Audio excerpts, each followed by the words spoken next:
রিমেল তাণ্ডবে ভোলায় ৩ জন নিহত হয়েছেন। গাছ চাপা এবং ঘর চাপা পড়ে লালমোহনের মনেজা খাতুন, দৌলত খানে মায়েশা এবং বোরহানুদ্দিনের জাহাঙ্গীর নিহত হয়েছেন।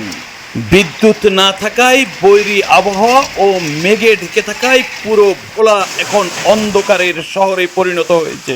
ওয়ালটন ফ্রিজ কিনে অনেকের মতো আপনিও হয়ে যেতে পারেন মিলেনিয়াল। সেরা পণ্যের সেরা অফার।